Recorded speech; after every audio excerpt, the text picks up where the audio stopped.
Chers amis, Cinéphonie aujourd'hui va replonger dans un passé que peut-être beaucoup d'auditeurs n'ont même pas connu. Ça remonte à l'avant-guerre, à l'avant-deuxième guerre mondiale. Le cinéma muet jusqu'au début des années 30, donc avec depuis 1927 le chanteur de jazz, les premières sonorisations synchronisées sur la pellicule, utilisées ou pas toutes sortes d'illustrations musicales selon les moyens de la production artistique et surtout des salles de projection. On a eu l'occasion déjà d'en parler de ces débuts du cinéma parlant et donc de l'art de la musique de film qui date seulement des années 30. C'est quelque chose qui est quand même encore assez récent, même aujourd'hui.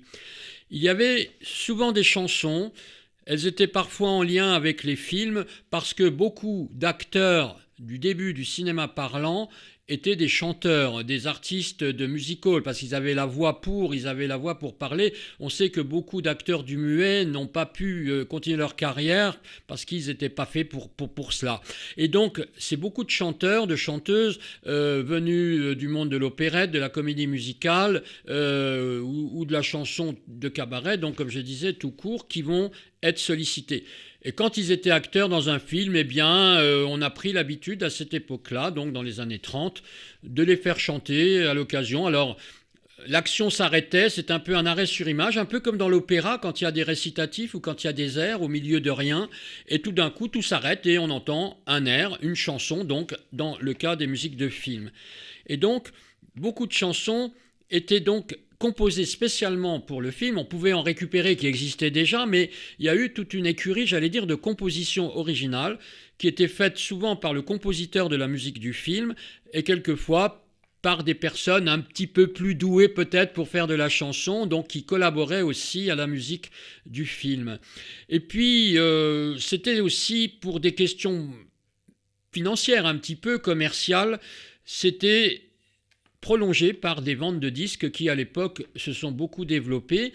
Et puis, c'est souvent ce que l'on peut trouver en commercialisation comme seule trace musicale qui a été donc vendue dans le commerce ou qui passait à la radio. Et il fallait pour cela passer par des enregistrements en disque, 78 tours. En général, il y avait 2 chansons, une sur chaque face, 3 minutes maximum. C'était les normes de cette époque. Et il faut savoir aussi, de ce côté-là, qu'on ne trouve que très peu de disques de musique, de films, avant les années 50-60, commercialisés avant le micro-sillon, parce que c'était pas un grand marché. Et si on veut écouter la musique d'un film de cette époque-là, il faut en passer tout simplement par regarder le film, donc écouter ce film par sa musique, parce que il n'y a pas d'autre moyen de la connaître. C'est pas toujours techniquement très très facile. Donc voilà, c'est un peu pour situer l'émission d'aujourd'hui sur des chansons dans le cinéma d'avant-guerre, en gros de 1929 à 1939. Et cette habitude, donc, va être tout à fait valable dans les autres pays que la France, qui sera principalement ma source aujourd'hui, mais les États-Unis, bien sûr, l'Allemagne, l'Angleterre, l'Italie, tous les pays européens qui progresseront très rapidement dans le cinéma parlant, et aussi des pays comme le Japon, les pays d'Amérique centrale, d'Amérique du Sud, qui produiront des films à peu près faits sur le même modèle. Et il faut aussi se dire que les chansons étaient souvent traduites et enregistrées au départ pour les différents pays dans lesquels ils étaient donc diffusés, ces films. Et on faisait parfois des tournages simultanés en allemand, en anglais, avec une partie commune selon que les gens parlaient ou pas. Il n'y avait pas la post-synchronisation aussi développée que ce qu'on connaît aujourd'hui. Donc ça arrive donc que quelquefois on puisse trouver comme ça des mélanges de genres et des acteurs français dans des films américains qui chantaient en anglais, mais dont on faisait une version après française spécialement pour le public français. Voilà pour situer tout cela. Alors, sans plus tarder, je vous propose une des plus anciennes chansons qui a été composée pour un film. C'est en 1929. C'est un film américain qui s'appelle The Love Parade, mais qui connaît une version française tournée en même temps, Parade d'amour. Le héros de l'histoire, c'est Maurice Chevalier. Il faut savoir que Maurice Chevalier, à l'époque, a déjà 41 ans, donc une très longue carrière. Il mourra en 1972 et il chante une des chansons principales de ce film américain, mais du coup, il la chante en français, dans la version française. Ça s'appelle Mon cocktail d'amour, 1929.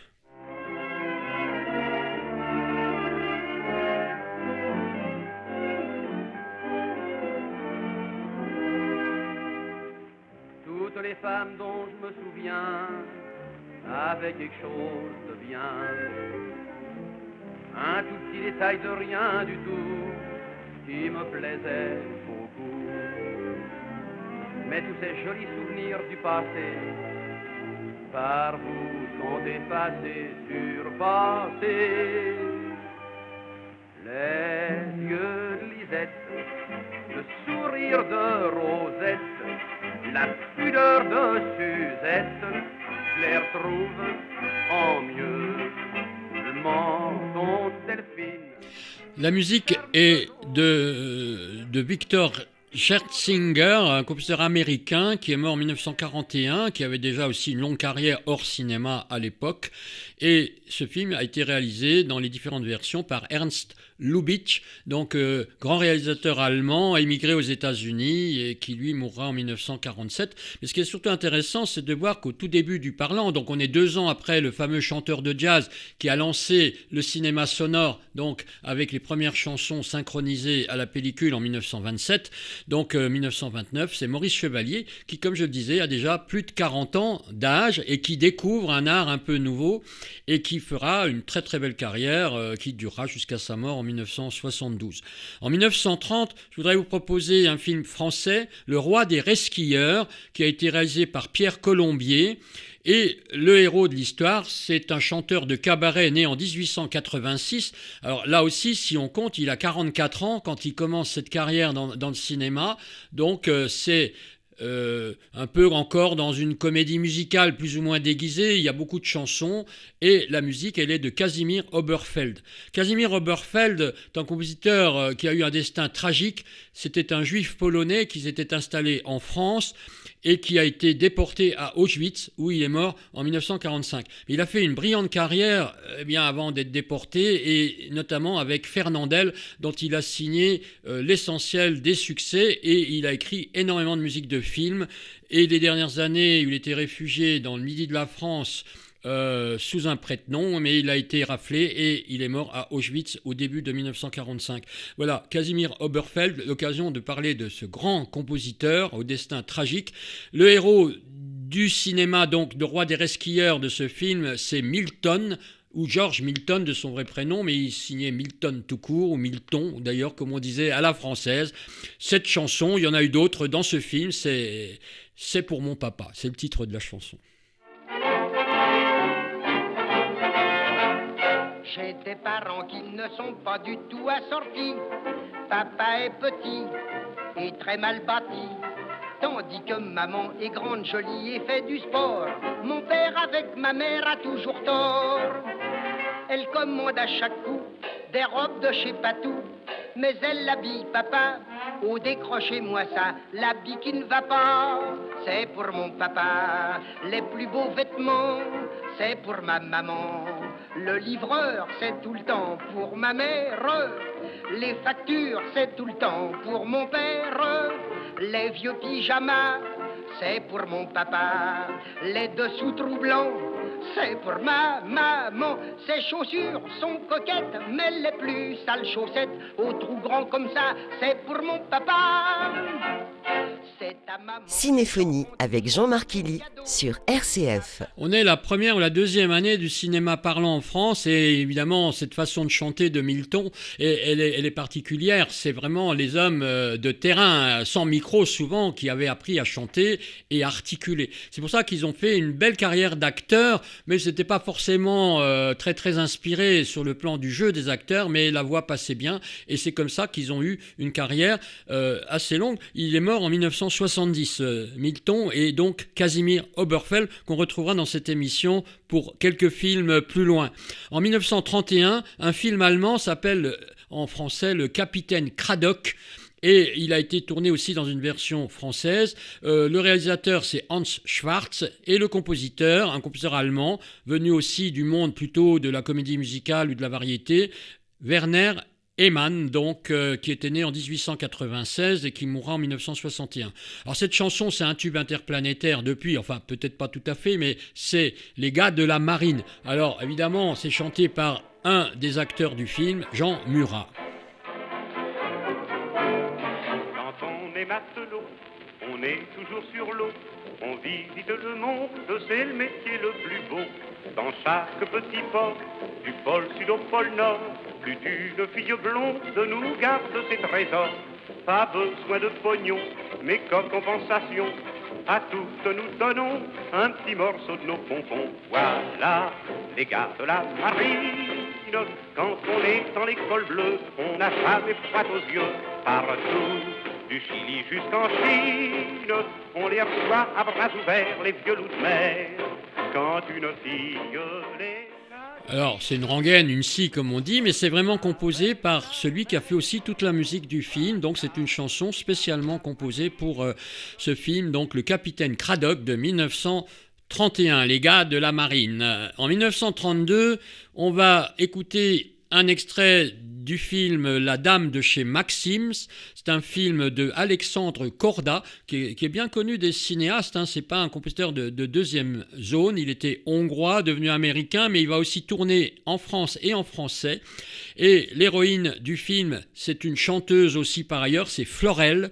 Elle était née en 1898 et elle mourra en 1974. Alors là, c'est une reprise, ça arrive quelquefois, d'un tube de l'époque. Ça avait été composé en 1904 par un compositeur italien qui s'appelait Marchetti. Cette chanson, Fascination, c'est une valse lente instrumentale au départ qui est adaptée pour être chantée dans le film La Dame de chez Maxim. On est en 1932.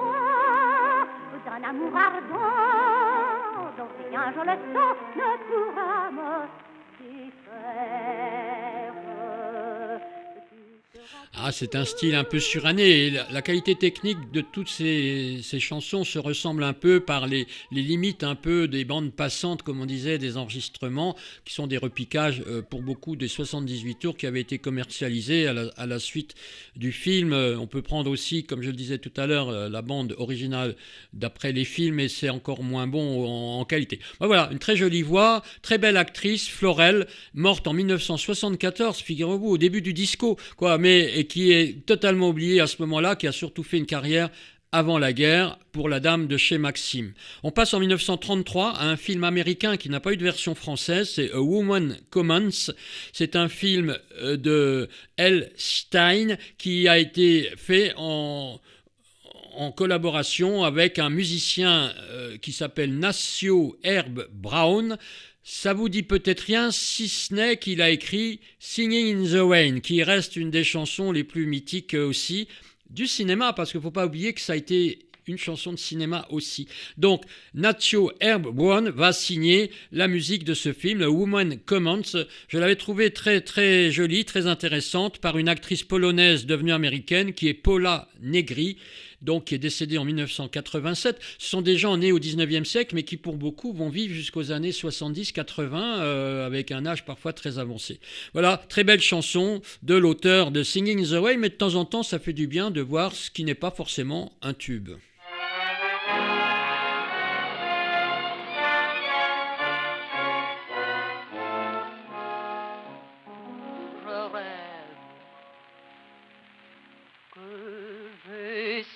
Dans ses bras,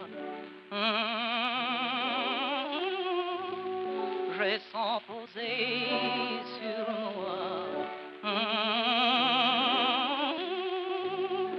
ses lèvres ardentes d'amour brûlant qui cherchent à tout baiser, puis je résiste. Et quand dans la pénombre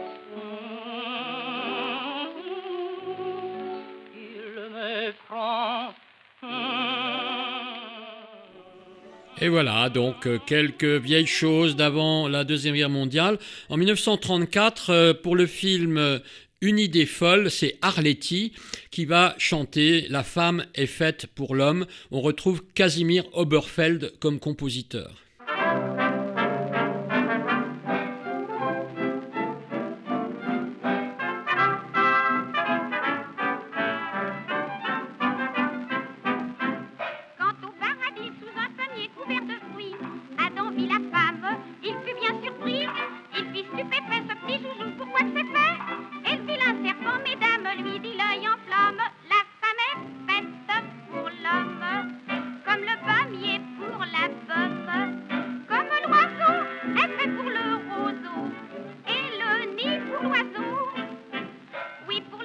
Vous aurez remarqué, je vous dis rien des intrigues de ces films-là, bon, mais c'est surtout les paroles qui vous donnent une petite idée de la tonalité. Arletty qui est morte presque centenaire en 1992, figurez-vous, donc grande chanteuse évidemment. Et dans les grandes chanteuses, il y a Joséphine Baker qui va aussi faire une grande carrière dans le cinéma et dans la chanson.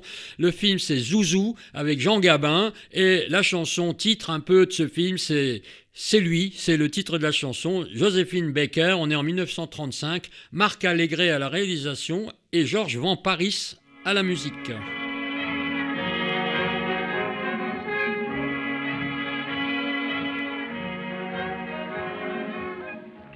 fois par jour, par douzaine, des messieurs très amoureux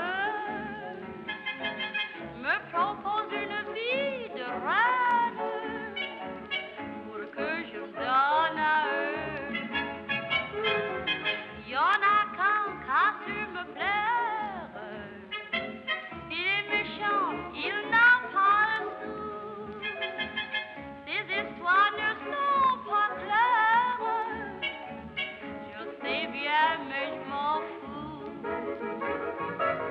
Pour moi il n'y a qu'un homme dans Paris. Une vraiment très grande dame de la chanson, c'est cette actrice chanteuse noire américaine qui avait fait carrière donc en France et qui est devenue française, et on peut lui rendre vraiment hommage aussi pour ses activités de résistance qui sont connues pour la guerre qui va arriver quelques années plus tard. Georges Van Paris qui terminera sa carrière à la télévision avec La Demoiselle d'Avignon, pour vous dire qu'il aura encore devant lui de bons moments de musique. Et on ne peut pas parler de musique et de cinéma et de chansons d'avant-guerre sans parler de Mistinguett. Mistinguett qui était né en 1875, figurez-vous, et qui avait donc fait une carrière évidemment essentiellement avant le cinéma parlant, qui mourra en 1956. Et là, pour Rigole-Bosch en 1936, on retrouve Casimir Oberfeld et comme réalisateur Christian Jacques, qui va faire une très très longue carrière. Ce film Rigole-Bosch, elle chante « Oui, je suis de Paris ». À l'époque, elle a quand même une cinquantaine d'années, voire plus.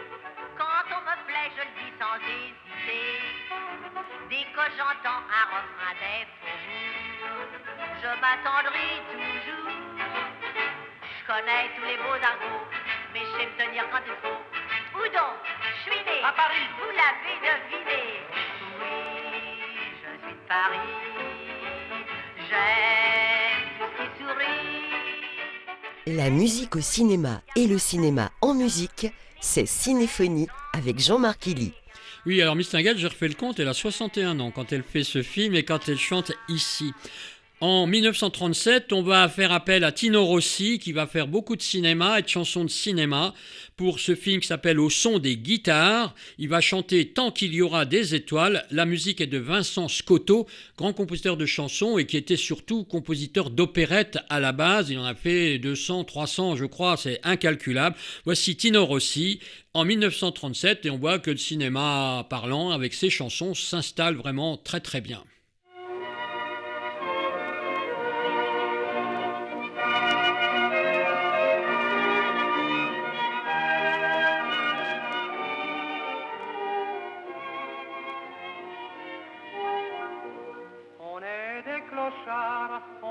pas d'abri, on vit dans les rues sans fin.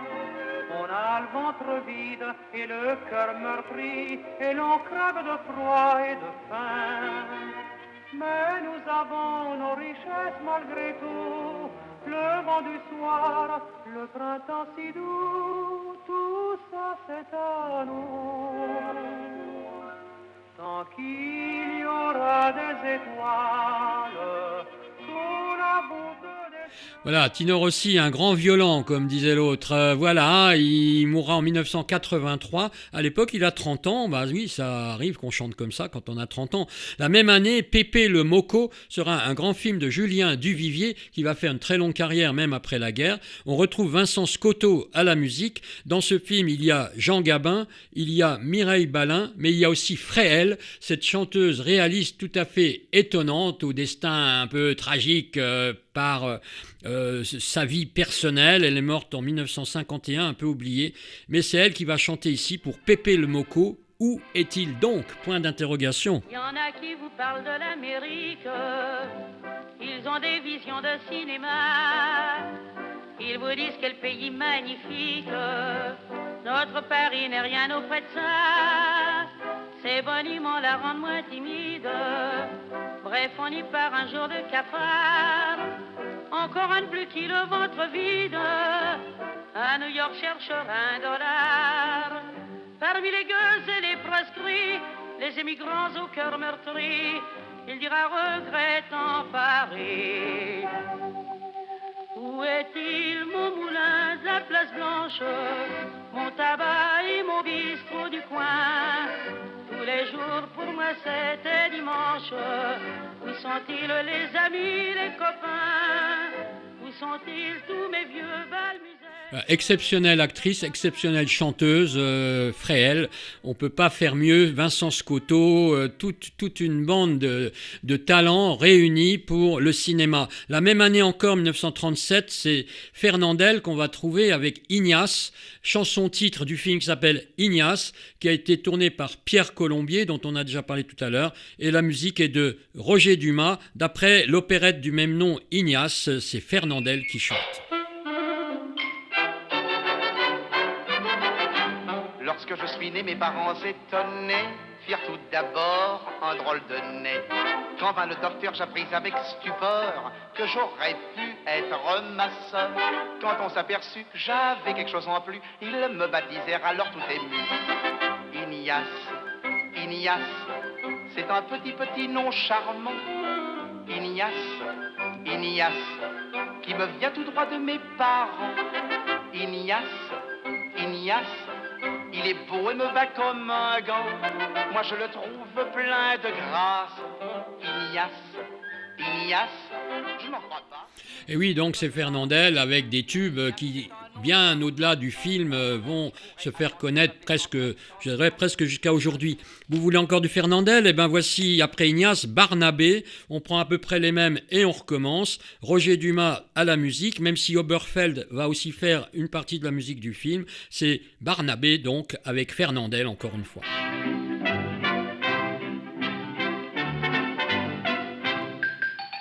Je ne suis pas gangster pour me faire appeler Bébert, ni porteur à la gare du Nord sous le nom de Toto. Je ne suis pas garçon, coiffeur pour qu'on m'appelle Raymond, mais je possède, c'est parfait, un nom qui plaît, Barnabé. Barnabé, c'est assez facile à épeler. Barnabé, Barnabé, B-A-R-B-A-N-A-B et B. Vous voyez que c'est très drôle. Je trouve le petit truc... Oui, c'est très drôle, on en redemande. Et je terminerai avec un nouveau chanteur qui a une vingtaine d'années à l'époque, c'est Charles Trenet, qui pointe son nez dans le cinéma et qui produit ce film qu'il va composer pour le texte aussi et pour la musique, pour le scénario, bref, tout, La Route Enchantée, 1938. Voilà une petite brochette de musique d'avant-guerre liée au cinéma, et il y en aura bien sûr bien d'autres, et nous nous quitterons donc avec La Route Enchantée de Charles Trenet.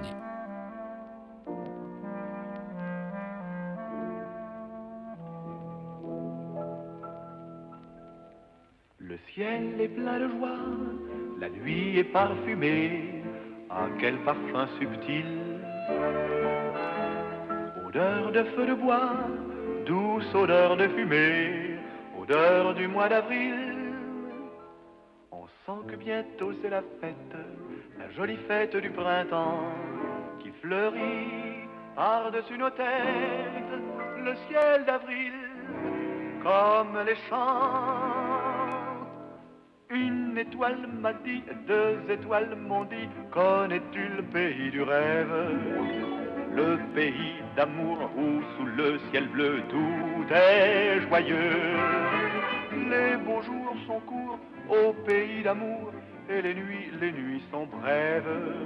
Mais on vit sa vie loin de tout souci. Viens cette nuit, ah, c'est du mystère que tu veux, en voilà. Ah, oublie la terre, ah, viens avec nous, tu verras les joyeux matins et les grands chemins où l'on marche à l'aventure. Hiver comme été, toujours la nature, la route enchantée.